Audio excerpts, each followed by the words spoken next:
In this video, I'm going to show you how to split images for Instagram grid in Canva. So the first thing you want to do, you want to go to canva.com and you want to sign into your account, and then you want to go ahead and click on create top left, and then you want to go to upload over here at the bottom.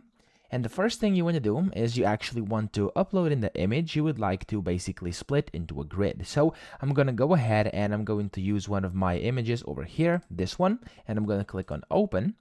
And then you want to click on use in a new design, and then you want to go ahead and look for Instagram post, which is this one over here, and click on that.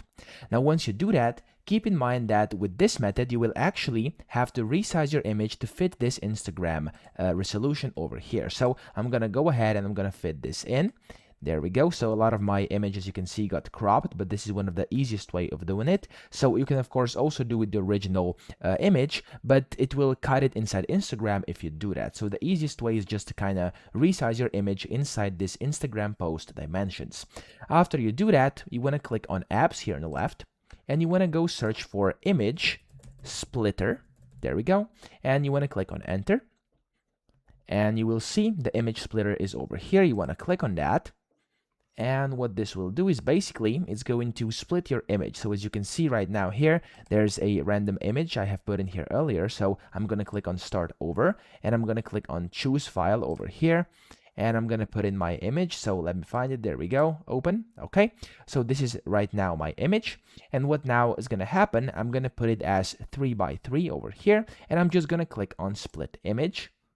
And as you can see, it split my image into a few different ones. So currently there's 9 images it's split into. I'm going to click on add images to new pages. And what's going to happen is all of these images are going to get added inside these new pages. So as you can see, there's 9 of them. So not right now because it's still processing. It's going to take like about half a minute for this to actually do everything. And after it does, all your images are going to get added in here as splits. There we go. So they're still getting added. And after all this happens, what you should do is actually delete the original image. So I'm going to just delete the page of the first one over here. Oh, I just made a mistake. So you have to go to the first one up very top, delete this one, and then there we go. You can now see 9 of them over here. So it's still loading, but when of course it loads, it's going to work. And then here you can actually just download these and then upload them to Instagram. So you can go to share up here, download, and you can basically just select which page you want to download, if you want to download all of them as a zip file, or you can go ahead and download them separately and then of course use them to post on Instagram. So that's pretty much how you do it. I hope this video helped you out. If it did, please subscribe to the channel and help me out as well.